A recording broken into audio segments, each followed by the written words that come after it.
Hello everyone, ਅਸੀਂ ਅੱਜ ਕਰਾਂਗੇ ਲੋਕ ਕਥਾ ਦੇ ਵਿੱਚ ਅੱਜ ਅਸੀਂ ਕਰਾਂਗੇ ਨੀਤੀ ਕਥਾਵਾਂ। ਨੀਤੀ ਕਥਾਵਾਂ ਕੀ ਹੁੰਦੀਆਂ ਨੇ ਬੱਚੋ, ਇਸ ਬਾਰੇ ਅਸੀਂ ਪੜਾਂਗੇ। ਪਹਿਲਾਂ ਅਸੀਂ ਇਹਦੀ ਇੰਟਰੋਡਕਸ਼ਨ ਪੜਾਂਗੇ ਥੋੜੀ ਜਿਹੀ। ਉਹ ਕਥਾਵਾਂ ਜਿਨ੍ਹਾਂ ਰਾਹੀਂ ਸਰੋਤਿਆਂ ਜਾਂ ਪਾਠਕਾਂ ਨੂੰ ਜੀਵਨ ਵਿੱਚ ਕੰਮ ਆਉਣ ਵਾਲੀਆਂ ਨੀਤੀਆਂ, ਜੁਗਤਾਂ ਅਤੇ ਚਾਲਾਂ ਸਮਝਾਉਣ ਦਾ ਯਤਨ ਹੋਵੇ, ਉਹ ਨੀਤੀ ਕਥਾਵਾਂ ਕਹਾਉਂਦੀਆਂ ਨੇ। ਠੀਕ ਹੈ ਬੱਚੋ, ਨੀਤੀ ਕਥਾਵਾਂ ਵਿੱਚ ਕੋਈ ਜਾਂ ਬਨਾਵਟੀ ਜਾਂ ਕੋਈ ਇਸ ਤਰ੍ਹਾਂ ਦਾ ਕੁਝ ਵੀ ਨਹੀਂ ਹੁੰਦਾ। ਇਸ ਵਿੱਚ ਜੋ ਸੱਚੀਆਂ ਕਹਾਣੀਆਂ ਨੇ ਉਹਨਾਂ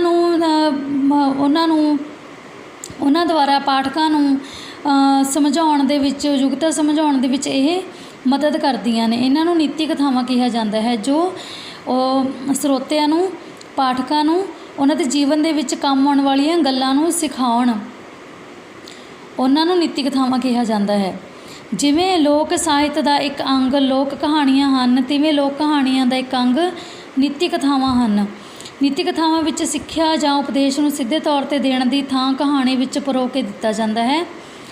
ਠੀਕ ਹੈ ਬੱਚੋ, ਇਹ ਜੋ ਨੀਤੀ ਕਥਾਵਾਂ ਨੇ ਇਹਨਾਂ ਨੂੰ ਸਿੱਧੇ ਰੂਪ ਵਿੱਚ ਨਹੀਂ ਦਿੱਤਾ ਜਾਂਦਾ, ਸਗੋਂ ਕਹਾਣੀ ਦੇ ਰੂਪ ਵਿੱਚ ਪਰੋ ਕੇ ਦਿੱਤਾ ਜਾਂਦਾ ਹੈ, ਤਾਂ ਕਿ ਜੋ ਪਾਠਕ ਨੇ ਉਹ ਇਹਨਾਂ ਨੂੰ ਪੜ੍ਹਦੇ ਸਮੇਂ ਉਕਤਾਈ ਜਾਂ ਬੋਰ ਮਹਿਸੂਸ ਨਾ ਕਰਨ। ਅੱਗੇ ਅਸੀਂ ਪੜ੍ਹਦੇ ਹਾਂ। ਨੀਤੀ ਕਥਾਵਾਂ ਵਿੱਚ ਕਹਾਣੀ ਰਸ ਪ੍ਰਧਾਨ ਹੋਣ ਕਾਰਨ ਇਹ ਮਨੋਰੰਜਕ ਹੁੰਦੀਆਂ ਹਨ। ਇਹਨਾਂ ਕਥਾਵਾਂ ਵਿੱਚ ਵਚਿੱਤਰਤਾ ਅਤੇ ਵਾਸਤਵਿਕਤਾ ਦਾ ਬੜਾ ਸੁੰਦਰ ਮੇਲ ਹੁੰਦਾ ਹੈ। ਠੀਕ ਹੈ ਬੱਚੇ, ਇਹਨਾਂ ਵਿੱਚ ਆਪਣੇ ਕੋਲੋਂ ਕੋਈ ਵੀ ਗੱਲ ਜ਼ਿਆਦਾ ਨਹੀਂ ਕੀਤੀ ਜਾਂਦੀ। ਇਹ ਜ਼ਿਆਦਾਤਰ ਵਾਸਤਵਿਕਤਾ ਅਤੇ ਵਚਿੱਤਰਤਾ 'ਤੇ ਆਧਾਰਿਤ ਹੁੰਦੀਆਂ ਨੇ ਇਹ ਨੀਤੀ ਕਥਾਵਾਂ। ਨੀਤੀ ਕਥਾਵਾਂ ਦੇ ਪ੍ਰਾਚੀਨ ਗ੍ਰੰਥਾਂ ਵਿੱਚ ਪੰਚਤੰਤਰ ਅਤੇ ਹਿੱਤ ਉਪਦੇਸ਼ ਵਿੱਚ ਸ਼ਾਮਿਲ ਕਹਾਣੀਆਂ ਨੂੰ ਪੰਜਾਬ ਦੀਆਂ ਨੀਤੀ ਕਥਾਵਾਂ ਹੀ ਮੰਨਿਆ ਜਾਂਦਾ ਹੈ। ਕਥਾ ਸਾਹਿਤ ਸਾਗਰ ਨਾਂ ਦੇ ਗ੍ਰੰਥ ਵੀ ਅਜਿਹੀਆਂ ਕਥਾਵਾਂ ਦਾ ਭੰਡਾਰ ਹੈ। ਨੀਤੀ ਕਥਾਵਾਂ ਦਾ ਮੁੱਖ ਲੱਛਣ ਇਹ ਹੈ ਕਿ ਇਹਨਾਂ ਦੇ ਪਾਤਰ ਜਿੱਥੇ ਮਨੁੱਖ ਹਨ, ਉੱਥੇ ਪਸ਼ੂ, ਪੰਛੀ ਅਤੇ ਬੇਜਾਨ ਵਸਤਾਂ ਵੀ ਹਨ। ਇਹ ਮਨੁੱਖਾਂ ਵਾਂਗ ਬੋਲਦੇ, ਕਾਰਜ ਕਰਦੇ, ਰਿਸ਼ਤੇ ਬਣਾਉਂਦੇ, ਦੁਸ਼ਮਣੀਆਂ ਪਾਲਦੇ ਅਤੇ ਮਿੱਤਰਤਾ ਨਿਭਾਉਂਦੇ ਹਨ। ਇਸ ਦਾ ਕਾਰਨ ਇਹ ਦੱਸਿਆ ਜਾਂਦਾ ਹੈ ਕਿ ਮੂਲ ਤੌਰ 'ਤੇ ਰਾਜ ਘਰਾਣੇ ਦੇ ਬੱਚਿਆਂ ਭਾਵ ਰਾਜਕੁਮਾਰਾਂ ਨੂੰ ਰਾਜਨੀਤੀ ਸਿਖਾਉਣ ਲਈ ਇਹ ਕਥਾਵਾਂ ਘੜੀਆਂ ਗਈਆਂ ਹਨ। ਇਸ ਲਈ ਇਹਨਾਂ ਵਿੱਚ ਪਸ਼ੂ ਪੰਛੀਆਂ ਆਦਿ ਦੇ ਮਾਧਿਅਮ ਰਾਹੀਂ ਮਨੁੱਖ ਸੁਭਾਅ ਦੀਆਂ ਬਰੀਕੀਆਂ ਸਮਝਾਈਆਂ ਗਈਆਂ ਹਨ। ਕਈ ਥਾਵਾਂ 'ਤੇ ਨੀਤੀ ਸੂਤਰ ਕਹਾਣੀ ਦੇ ਅੰਤ ਵਿੱਚ ਸਪਸ਼ਟ ਰੂਪ ਵਿੱਚ ਦਿੱਤਾ ਹੁੰਦਾ ਹੈ। ਆਮ ਤੌਰ 'ਤੇ ਇਹ ਸੂਤਰ ਸ਼ੁਰੂ ਤੋਂ ਹੀ ਉਗੜਨਾ ਸ਼ੁਰੂ ਹੋ ਜਾਂਦਾ ਹੈ।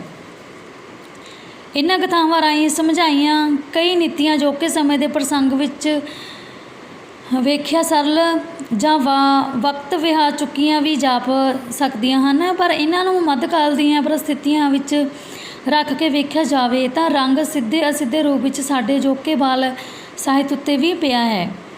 ਭਾਵ ਜ਼ਿੰਦਗੀ ਵਿੱਚ ਵੀ ਟੋਟਕਿਆਂ ਅਤੇ ਹਵਾਲਿਆਂ ਵਜੋਂ ਇਹ ਨੀਤੀ ਕਥਾਵਾਂ ਵਰਤੀਆਂ ਜਾਂਦੀਆਂ ਹਨ। ਇਸ ਪਾਠ ਪੁਸਤਕ ਵਿੱਚ ਲਾਲਸਾ ਦੀ ਚੱਕੀ ਨਾਂ ਦੀ ਨੀਤੀ ਕਥਾ ਵੰਨਗੀ ਵਜੋਂ ਚੁਣੀ ਗਈ ਹੈ। ਬੱਚੇ ਇੱਕ ਵਾਰ ਤੁਸੀਂ ਫਿਰ ਸੁਣ ਲਓ, ਕਿਉਂਕਿ ਇਹਦੇ ਨਾਲ ਦੇ ਕੁਐਸਚਨ ਕਈ ਵਾਰੀ ਪੁੱਛੇ ਜਾਂਦੇ ਨੇ। ਇਸ ਪਾਠ ਪੁਸਤਕ ਲਈ ਲਾਲਸਾ ਦੀ ਚੱਕੀ ਨਾਂ ਦੀ ਨੀਤੀ ਕਥਾ ਵੰਨਗੀ ਵਜੋਂ ਚੁਣੀ ਗਈ ਹੈ। ਅੱਗੇ ਸ਼ੁਰੂ ਕਰਦੇ ਹਾਂ ਬੱਚੋ ਆਪਾਂ ਆਪਣੀ ਨੀਤੀ ਕਥਾ ਕਹਾਣੀ। ਲਾਲਸਾ ਦੀ ਚੱਕੀ। ਇੱਕ ਸ਼ਹਿਰ ਵਿੱਚ ਇੱਕ ਬੰਦਾ ਰਹਿੰਦਾ ਸੀ। ਉਹ ਬੜਾ ਲਾਲਚੀ ਸੀ। ਉਸਨੇ ਸੁਣਿਆ ਕਿ ਜੇ ਸਾਧਾਂ ਦੀ ਸੇਵਾ ਕਰੀਏ ਤਾਂ ਬੜਾ ਧਨ ਪ੍ਰਾਪਤ ਹੁੰਦਾ ਹੈ। ਇਹ ਸੋਚ ਕੇ ਉਸਨੇ ਸਾਧਾ ਸੰਤਾਂ ਦੀ ਸੇਵਾ ਕਰਨੀ ਸ਼ੁਰੂ ਕਰ ਦਿੱਤੀ। ਇੱਕ ਵਾਰ ਉਸਦੇ ਘਰ ਬੜੀ ਕਰਨੀ ਵਾਲੇ ਇੱਕ ਸੰਤ ਆਏ। ਉਸਨੇ ਉਹਨਾਂ ਦੀ ਸੇਵਾ ਤੋਂ ਪ੍ਰਸੰਨ ਹੋ ਕੇ ਉਸਨੂੰ 4 ਦੀਵੇ ਦਿੱਤੇ ਅਤੇ ਕਿਹਾ, ਇਹਨਾਂ ਵਿੱਚੋਂ ਇੱਕ ਦੀਵਾ ਬਾਲ ਕੇ ਪੂਰਬ ਦਿਸ਼ਾ ਵੱਲ ਤੁਰ ਪੈਣਾ। ਜਿੱਥੇ ਦੀਵਾ ਬੁੱਝ ਜਾਵੇ ਉੱਥੇ ਧਰਤੀ ਪੁੱਟ ਲੈਣਾ, ਉੱਥੇ ਤੈਨੂੰ ਕਾਫੀ ਧਨ ਮਿਲ ਜਾਵੇਗਾ। ਜੇ ਇਹ ਤੈਨੂੰ ਦੌਲਤ ਦੀ ਲੋੜ ਪਵੇ ਤਾਂ ਦੂਜਾ ਦੀਵਾ ਬਾਲ ਕੇ ਪੱਛਮ ਵੱਲ ਨੂੰ ਤੁਰ ਪੈਣਾ। ਜਿੱਥੇ ਦੀਵਾ ਬੁੱਝ ਜਾਵੇ ਉੱਥੇ ਜ਼ਮੀਨ ਪੁੱਟ ਲੈਣਾ, ਤੈਨੂੰ ਮਨਚਾਹੀ ਮਾਇਆ ਮਿਲੇਗੀ। ਜੇ ਫਿਰ ਵੀ ਸੰਤੁਸ਼ਟੀ ਨਾ ਹੋਵੇ ਤਾਂ ਤੀਜਾ ਦੀਵਾ ਬਾਲ ਕੇ ਦੱਖਣ ਵੱਲ ਨੂੰ ਜਾਣਾ। ਉਸੇ ਤਰ੍ਹਾਂ ਦੀਵਾ ਬੁੱਝਣ ਅਤੇ ਜਦੋਂ ਉਸਨੂੰ ਜ਼ਮੀਨ ਪੁੱਟੇਗਾ ਤਾਂ ਤੈਨੂੰ ਬੇਓੜਕ ਧਨ ਮਿਲੇਗਾ। ਤਦ ਤੇਰੇ ਕੋਲੋਂ ਕੇਵਲ ਇੱਕ ਦੀਵਾ ਬਚ ਜਾਵੇਗਾ ਅਤੇ ਇੱਕ ਉੱਤਰ ਦੀ ਦਿਸ਼ਾ ਰਹਿ ਜਾਵੇਗੀ। ਤੂੰ ਇਹ ਦੀਵਾ ਨਹੀਂ ਬਾਲਣਾ ਅਤੇ ਨਾ ਹੀ ਇਸ ਨੂੰ ਉੱਤਰ ਵੱਲ ਲੈ ਕੇ ਜਾਣਾ ਹੈ। ਇਹ ਕਹਿ ਕੇ ਸੰਤ ਚਲੇ ਗਏ। ਉਹ ਲਾਲਚੀ ਬੰਦਾ ਉਸ ਵੇਲੇ ਪਹਿਲਾ ਦੀਵਾ ਬਾਲ ਕੇ ਪੂਰਬ ਦਿਸ਼ਾ ਵੱਲ ਤੁਰ ਪਿਆ। ਦੂਰ ਜੰਗਲ ਵਿੱਚ ਜਾ ਕੇ ਦੀਵਾ ਬੁਝ ਗਿਆ। ਉਹ ਬੰਦੇ ਨੇ ਉਹਦੀ ਥਾਂ ਪੁੱਟੀ ਅਤੇ ਉਸ ਨੂੰ ਪੈਸਿਆਂ ਦੀ ਭਰੀ ਇੱਕ ਗਾਗਰ ਮਿਲੀ। ਉਹ ਬੜਾ ਖੁਸ਼ ਹੋਇਆ। ਉਸਨੇ ਸੋਚਿਆ ਕਿ ਇਸ ਗਾਗਰ ਨੂੰ ਅਜੇ ਇੱਥੇ ਹੀ ਰਹਿਣ ਦਿੰਦਾ ਹਾਂ ਅਤੇ ਫਿਰ ਲੈ ਜਾਵਾਂਗਾ। ਪਹਿਲਾਂ ਮੈਨੂੰ ਛੇਤੀ ਪੱਛਮ ਦਿਸ਼ਾ ਵੱਲ ਜਾਣਾ ਵਾਲਾ ਧਨ ਵੇਖ ਲੈਣਾ ਚਾਹੀਦਾ ਹੈ। ਇਹ ਸੋਚ ਕੇ ਉਸਨੇ ਦੂਜੇ ਦਿਨ ਦੂਜਾ ਦੀਵਾ ਬਾਲਿਆ ਅਤੇ ਪੱਛਮ ਦਿਸ਼ਾ ਵੱਲ ਤੁਰ ਪਿਆ। ਦੂਰ ਇੱਕ ਉਜਾੜ ਦਾ ਥਾਂ ਦੀਵਾ ਜਾ ਬੁਝਿਆ ਅਤੇ ਉੱਥੇ ਉਸ ਬੰਦੇ ਨੇ ਧਰਤੀ ਪੁੱਟੀ ਤਾਂ ਸੋਨੇ ਦੀਆਂ ਮੋਹਰਾਂ ਨਾਲ ਭਰਿਆ ਇੱਕ ਘੜਾ ਮਿਲਿਆ। ਉਸਨੇ ਉਸ ਘੜੇ ਨੂੰ ਵੀ ਸੋਚ ਕੇ ਉੱਥੋਂ ਰਹਿਣ ਦਿੱਤਾ ਕਿ ਪਹਿਲਾਂ ਦੱਖਣ ਵੱਲ ਜਾ ਕੇ ਵੇਖ ਲੈਣਾ ਚਾਹੀਦਾ ਹੈ। ਛੇਤੀ ਤੋਂ ਛੇਤੀ ਵੱਧ ਤੋਂ ਵੱਧ ਧਨ ਪ੍ਰਾਪਤ ਕਰਨ ਲਈ ਉਹ ਬੇਚੈਨ ਹੋ ਗਿਆ ਸੀ। ਅਗਲੇ ਦਿਨ ਉਹ ਦੱਖਣ ਦਿਸ਼ਾ ਵੱਲ ਚੱਲ ਪਿਆ। ਦੀਵਾ ਇੱਕ ਮੈਦਾਨ ਵਿੱਚ ਜਾ ਕੇ ਬੁਝ ਗਿਆ ਅਤੇ ਉਸਨੇ ਉੱਥੇ ਧਰਤੀ ਪੁੱਟੀ ਤਾਂ ਉਸਨੂੰ ਹੀਰੇ ਮੋਤੀਆਂ ਨਾਲ ਭਰੀਆਂ 2 ਪੇਟੀਆਂ ਨਜ਼ਰ ਆਈਆਂ। ਉਹ ਆਦਮੀ ਹੁਣ ਬਹੁਤ ਖੁਸ਼ ਸੀ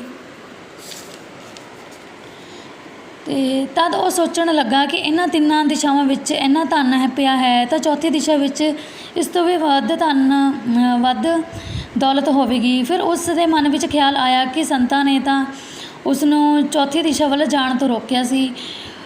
ਦੂਜੇ ਹੀ ਪਲ ਉਸਦੇ ਮਨ ਨੇ ਕਿਹਾ, ਹੋ ਸਕਦਾ ਹੈ ਕਿ ਉਹ ਦੌਲਤ ਸੰਤ ਆਪ ਰੱਖਣੀ ਚਾਹੁੰਦੇ ਹੋਣ। ਮੈਨੂੰ ਛੇਤੀ ਉਸ 'ਤੇ ਕਬਜ਼ਾ ਕਰ ਲੈਣਾ ਚਾਹੀਦਾ ਹੈ। ਹੋਰ ਧਨ ਪ੍ਰਾਪਤ ਕਰਨ ਦੇ ਲਾਲਚ ਨੇ ਉਸ ਨੂੰ ਸੰਤਾਂ ਦੇ ਬਚਨਾਂ ਬਾਰੇ ਮੁੜ ਸੋਚਣ ਹੀ ਨਾ ਦਿੱਤਾ। ਅਗਲੇ ਦਿਨ ਸਵੇਰੇ ਹੀ ਉਸਨੇ ਚੌਥਾ ਦੀਵਾ ਬਾਲਿਆ ਅਤੇ ਕਾਹਲੀ ਉੱਤਰ ਵੱਲ ਚੱਲ ਪਿਆ। ਦੂਰ ਅੱਗੇ ਇੱਕ ਮਹਿਲ ਕੋਲ ਜਾ ਕੇ ਦੀਵਾ ਬੁਝ ਗਿਆ। ਮਹਿਲ ਦਾ ਦਰਵਾਜ਼ਾ ਬੰਦ ਸੀ। ਉਸਨੇ ਦਰਵਾਜ਼ੇ ਨੂੰ ਧੱਕਾ ਦਿੱਤਾ ਤਾਂ ਦਰਵਾਜ਼ਾ ਖੁੱਲ੍ਹ ਗਿਆ। ਉਹ ਬੜਾ ਖੁਸ਼ ਹੋਇਆ। ਉਸਨੇ ਮਨ ਹੀ ਮਨ ਸੋਚਿਆ ਕਿ ਇਹ ਮਹਿਲ ਉਸ ਲਈ ਹੀ ਹੈ। ਉਹ ਹੁਣ ਪਹਿਲੀਆਂ 3 ਦਿਸ਼ਾਵਾਂ ਵਿੱਚ ਲੱਭੀ ਦੌਲਤ ਨੂੰ ਵੀ ਇੱਥੇ ਲਿਆ ਕੇ ਰੱਖ ਲਵੇਗਾ ਅਤੇ ਐਸ਼ ਕਰੇਗਾ। ਉਹ ਬੰਦਾ ਮਹਿਲ ਦਾ ਇੱਕ ਕਮਰੇ ਵਿੱਚ ਗਿਆ। ਕੋਈ ਕਮਰਾ ਹੀਰੇ ਮੋਤੀਆਂ ਨਾਲ ਭਰਿਆ ਹੋਇਆ ਸੀ। ਕਿਸੇ ਕਮਰੇ ਵਿੱਚ ਸੋਨੇ ਦੀ ਕੀਮਤੀ ਤੋਂ ਕੀਮਤੀ ਗਹਿਣੇ ਪਏ ਸਨ।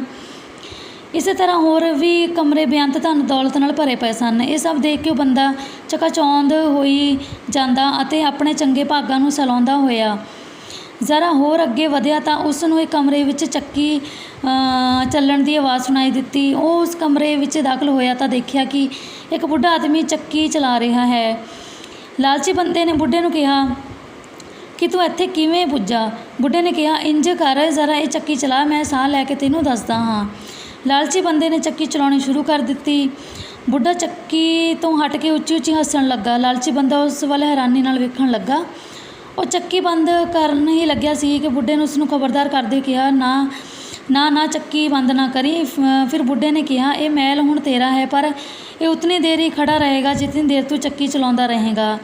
ਜੇ ਚੱਕੀ ਚੱਲਣੀ ਬੰਦ ਹੋ ਗਈ ਤਾਂ ਮਹਿਲ ਡਿੱਗ ਪਵੇਗਾ ਅਤੇ ਤੂੰ ਵੀ ਇਸ ਥੱਲੇ ਦੱਬ ਕੇ ਮਰ ਜਾਵੇਂਗਾ।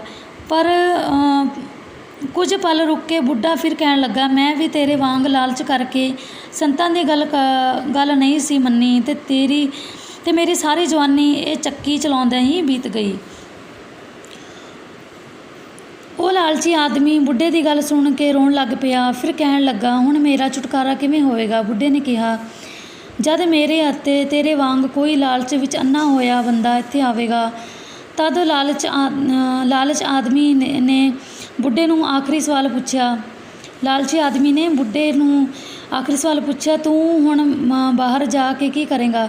ਬੁੱਢੇ ਨੇ ਕਿਹਾ, ਮੈਂ ਸਭ ਨੂੰ ਉੱਚੀ ਉੱਚੀ ਕਹਾਂਗਾ, ਲਾਲਚ ਬੁਰੀ ਬਲਾ ਹੈ।